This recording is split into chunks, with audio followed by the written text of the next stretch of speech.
Uppal Ghatkesar flyover టెండర్లు రద్దు చేసి మళ్లీ పిలవాలని కేంద్ర మంత్రి నితిన్ గడ్కరీ ఆదేశించినట్లు తెలంగాణ రోడ్లు భవనాల శాఖ మంత్రి తెలిపారు. తెలంగాణకు సంబంధించి పలు ప్రాజెక్టులపై నితిన్ గడ్కరీతో కోమటిరెడ్డి చర్చించారు. రీజనల్ రింగ్ రోడ్ ఎన్నికల కోర్టుతో ఆలస్యమైందన్నారు. దీనికోసం ప్రత్యేక సమావేశం పెడతామని గడ్కరీ చెప్పారన్నారు. హైదరాబాద్ విజయవాడ మధ్య 6 లేన్ల రహదారి పనులు త్వరగా చేపట్టాలని కోరామని చెప్పారు. హైదరాబాద్ విజయవాడని వెంటనే 6 లేన్ గా చేయాలని చెప్పి ఈ రోజు నేను మా ఈఎన్సీ గారు గణపతి రెడ్డి గారు ఇంకా మిగతా అధికారులతో కలిసి మినిస్టర్ గారిని చెప్పడం జరిగింది. త్వరలోనే దాని మీద మీటింగ్ పెట్టి దాన్ని పరిష్కరిస్తామని చెప్పి వారు హామీ ఇవ్వడం జరిగింది.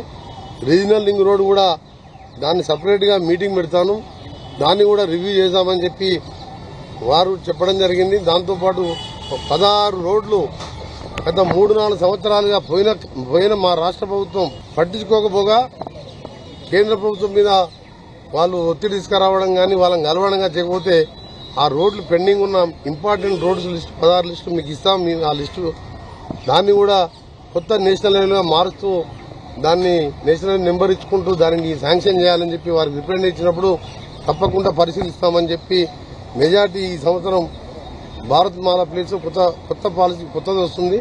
దాని తర్వాత దాన్ని కూడా కన్సిడర్ చేసి మాక్సిమం వర్క్స్ కొత్త నేషనల్ హైవే సిస్టానికి వారు మరొక మీటింగ్ పిలుస్తానని చెప్పి చెప్పడం జరిగింది. ఉప్పల్కెళ్లి గట్కేసర్ పోయే ఫ్లైఓవర్ 5-6 సంవత్సరాల క్రితం స్టార్ట్ అయ్యి ఇప్పటికీ 40% పనులు మాత్రమే పూర్తయింది.